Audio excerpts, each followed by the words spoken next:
तो स्वागत है आपका हमारे YouTube चैनल जीएस कैपिटल में। आज हम वही जो इतिहास की हमारी श्रृंखला चल रही है उसे आगे कंटिन्यू करेंगे और देखते हैं हमारा पहला क्वेश्चन आज का कि मौर्य साम्राज्य के बारे में कथनों पर विचार करना है। पहला कथन है इसकी स्थापना 321 ईसा पूर्व में चंद्रगुप्त मौर्य ने की। तो बिल्कुल सही बात है।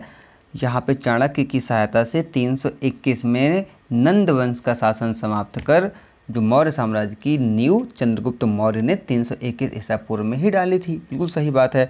और दूसरा है यहाँ पे कि मौर्य शासकों का उल्लेख जैन, बौद्ध और पौराणिक ग्रंथों तथा संस्कृत वाङ्मय से मिलता है। हाँ जी बिल्कुल, चाहे वो भगवती सूत्र हो या आगोत्तर निकाय हो या कुछ पुराणों से भी मौर्य शासकों का उल्लेख मिल जाता है। तो दो सही हो गए। तीसरा है अशोक के शिलालेख यहाँ पे लिखा है जो अशोक के अभिलेख प्राकृत भाषा में हैं। तो जी बिल्कुल हैं, क्योंकि प्राकृत भाषा जनमानस की भाषा थी तत्कालीन समय में, और किसी भी जो अभिलेख और शिलालेख का मोटिव यही होता था कि राजा की बात जनता तक पहुँचे और वो समझें। तो ये भी सही हो गया। चौथा है आरमाइक और यूनानी लिपियों का प्रयोग दक्षिण भारत से प्राप्त कुछ अभिलेखों में किया गया।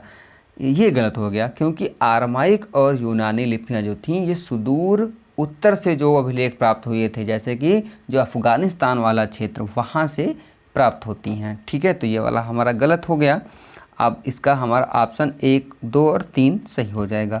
आगे बढ़ेंगे। अगला क्वेश्चन है कि मौर्य साम्राज्य में प्रमुख 5 राजनीतिक केंद्रों का वर्णन मिलता है। हाँ, प्रमुख 5 मिलता है।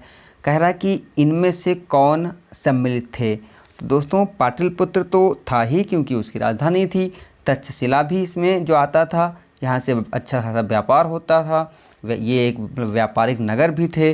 और उज्जैनी भी थी, लेकिन काशी और अंग ये नहीं थे, क्योंकि ये इसके पहले जो मगध महाजनपद काल का हिस्सा थे। ठीक है, ये इनकी जो राजधानियाँ नहीं थीं। तो 1, 2, 3 यहाँ पे सही हो जाएगा। 1, 2, 3 यहाँ पे सही हो जाएगा। देखिए इनकी जो राजधानियाँ थीं 4, देखो 5वीं तो केंद्र था, यानी कि केंद्र था पाटलिपुत्र, और वैसे तक्षशिला, उज्जैनी, तोसली और सुवर्णगिरी, ये इनकी 5 थीं। और जो अशोक के बाद जो कलिंग भी इसमें शामिल हो गया था। आगे बढ़ते हैं।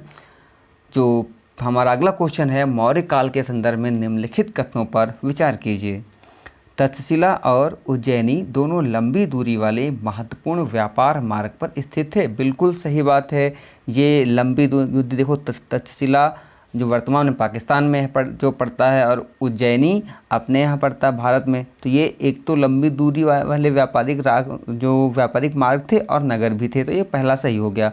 दूसरा है सुवर्णगिरी आंध्र प्रदेश यानी कि आंध्र में स्थित होने की सोने की खदान सुवर्णगिरी आंध्र में स्थित सोने की खदान थी। बिल्कुल नहीं, सुवर्णगिरी यानी कि सोने का पहाड़ ये कर्नाटका में है, न कि आंध्रा में। तो यहाँ पे ये वाला गलत हो गया, तो इसका पहला सही हो गया। आगे बढ़ते हैं क्वेश्चन नंबर 9 की तरफ। लिखा है कि मेगस्थनीज ने सैनिक गतिविधियों के संचालन के लिए एक समिति का उल्लेख किया। दोस्तों बिल्कुल सही बात है। मेगस्थनीज जो था ये एक ही नहीं कई समितियां जो बनाया था, अभी आपको हम बताएंगे उसके बारे में। पहले दूसरा कथन देख लेते हैं। अशोक के अनुसार धम्म के माध्यम से लोगों का जीवन इस संसार में और इसके बाद के संसार में अच्छा रहेगा। तो बिल्कुल सही बात है। तो यानी कि ये दोनों कथन सही हैं। इसका आंसर हो जाएगा हमारा ए और बी, यानी कि 1 और 2 दोनों। देखिए यहाँ पे एक बात समझने वाली ये है कि जो मेगस्थनीज था इसने सैनिक गतिविधियों के संचालन के लिए एक समिति तथा 6 उपसमितियाँ जो बनाई थी। मतलब बनाई क्या थी, इसने अपनी जो पुस्तक में इनके बारे में लिखा था। ठीक है, समझ लो यहाँ पे थोड़ा सा मैं जो आपको बता रहा हूँ। तो जो पहली उपसमिति थी उसका काम था नौसेना का संचालन करना। ठीक है, और इसमें जो दूसरी थी इसमें यातायात, खान पान, सैनिकों के रहने की व्यवस्था, सैनिकों के जो जानवर होते थे उनकी देखभाल और उनके खाने की व्यवस्था, ये दूसरी जो उपसमिति थी इसका काम था। अब बात करेंगे तीसरी, तो तीसरी का काम पैदल सैनिकों का संचालन था। ठीक है, चौथी अश्वरोहियों जो मतलब घोड़े पे जो सेना थी उसका संचालन था। 5वीं रथरोहियों जो कि रथ पे रहते थे, और जो छठी थी वो हाथियों का संचालन करते थे। ठीक है, तो ये इनकी उपसमितियाँ थीं। आगे बढ़ते हैं। और तो इसमें तो हो गया हमारा क्वेश्चन। अगला देखते हैं तो क्वेश्चन नंबर 10 है, दक्षिण के राजाओं और सरदारों के संदर्भ में निम्नलिखित कथनों पे कौन सा सही नहीं है। तो देखते हैं, चोल चेर पांड्य को संयुक्त रूप से तमिलकम कहा जाता था। हाँ जी, बिल्कुल सही बात है। चोर चेर और पांड्य को संयुक्त रूप से तमिलकम कहा जाता था। ठीक है, अब यहाँ पे कह रहा है, यहाँ से ध्यान रखना कि सही नहीं है। ठीक है, सरदार का पद वंशानुगत भी हो सकता था और नहीं भी। हाँ सही है, ये अपने अपने कुछ जो रूल थे राजाओं के, कहीं कहीं वंशानुगत था, कहीं नहीं था, तो इसमें ये सही है। और तीसरा है कि सरदार अपने अधीन लोगों से कर वसूलते थे जबकि राजा भेंट स्वीकार करते थे। ये उल्टा लिखा हुआ है। देखिए, राजा कर वसूलते थे जबकि सरदार छोटी मोटी भेंट स्वीकार कर लिया करते थे। सरदार को यह हक नहीं था कि वो कर वसूलें। ठीक है, राजा कर वसूलता था, हालांकि वो करवाते इनसे थे, लेकिन ये काम किसका था? राजा का था। तो यानी कि ये वाला हमारा गलत हो जाता है। आगे देख लेते हैं, शक तथा सातवाहन शासक लंबी दूरी के व्यापार तथा द्वारा राजस्व जुटाते थे। बिल्कुल, शक भी बाहर से आए थे, ठीक है, लेकिन सातवाहन तो यहीं के थे, लेकिन इनका एक जो क्षेत्र था वहाँ से ये जो लंबी दूरी इनकी थी और वहाँ से ये धन जुटाते थे। तो यानी कि ये भी सही है, यानी कि सी वाला गलत हो जाता है। इसमें ऑप्शन सी वाला गलत हो जाता है। और अगला क्वेश्चन है, राजा दैवीय स्थिति प्राप्त करने के लिए निम्नलिखित में से किस यानी किन माध्यमों को अपनाते थे। तो देवी देवताओं के साथ अपने नाम को जोड़ना, बिल्कुल सही बात है। ज़्यादातर कुषाण शासक तो यही करते थे। ठीक है, विशालकाय मूर्तियों का निर्माण, बिल्कुल कुषाणों ने अपनी मूर्तियां भी बनवाई हैं। ठीक है, कुषाण कहें या तत्कालीन समय में जो भी राजा हुआ करते थे, अपने साथ में देवी देवताओं के नाम भी जो लगाते थे, जैसे कि दित्य वगैरह, इसका कोई वो नहीं था।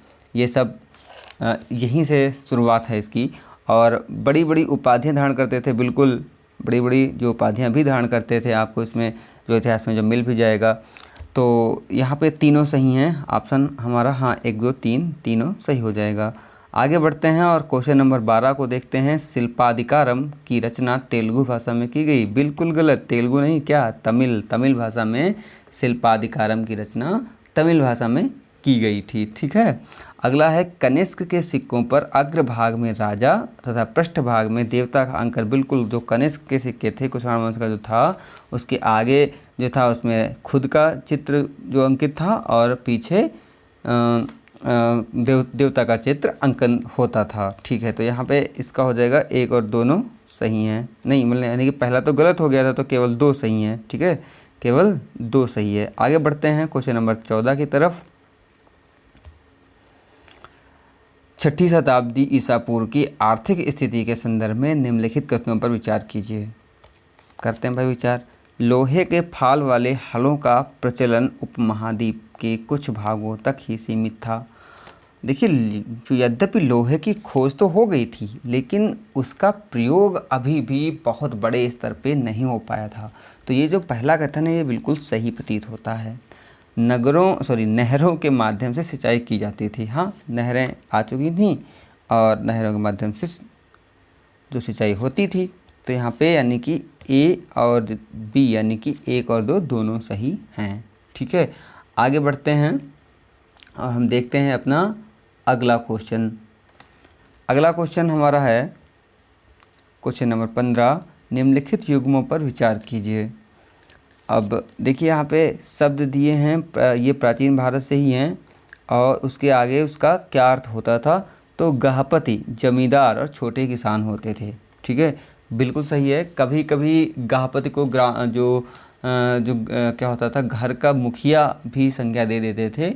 लेकिन अगर हम इतिहास में देखें तो गृहपति जमींदार छोटे छोटे और छोटे किसानों के बारे में प्रयोग किया जाता था। वेल्लार जो होते थे ये बड़े जमींदार। ठीक है, यहाँ भी लिखा है वेल्लालर, ठीक, जबकि वेल्लार भी आपको देखने को मिल जाएगा। और उलवर होते थे ये हलवाहा होते थे। और यहाँ पे एक मैं और आपको जोड़ना चाहूँगा, अड़िमाई। ठीक है, मैं देखो लिखने की कोशिश करता हूँ। अड़िमाई, हाँ, अड़िमाई अणिमाई जो होते थे ये दास होते थे। क्या होते थे? दास। यहाँ मुझे याद आ गया तो मैं आपको बता दूँ, अणिमाई क्या होते थे? ये दास होते थे। तो यानी कि यहाँ पे 1 2 3 सभी सुमेलित हैं। आगे बढ़ते हैं। एक क्वेश्चन हमारा छूट गया था 13 नंबर, तो वो यहाँ पे है, प्रयाग प्रशस्ति के संदर्भ में निम्नलिखित कथनों पर विचार कीजिए। करिए विचार भाई। प्रयाग प्रशस्ति तो फेमस है। प्रयाग प्रशस्ति की रचना हरिसेन द्वारा की गई। बिल्कुल सही बात है। यह संस्कृत भाषा में थी। हाँ जी बिल्कुल। हरिसेन चंद्रगुप्त का राजकवि था। अरे जी बिल्कुल नहीं, चंद्रगुप्त नहीं, किसका था? समुद्रगुप्त का था। तो यानी कि तीसरा गलत हो गया। तो 1 और 2 हमारे सही हो गए। बहुत बहुत धन्यवाद दोस्तों।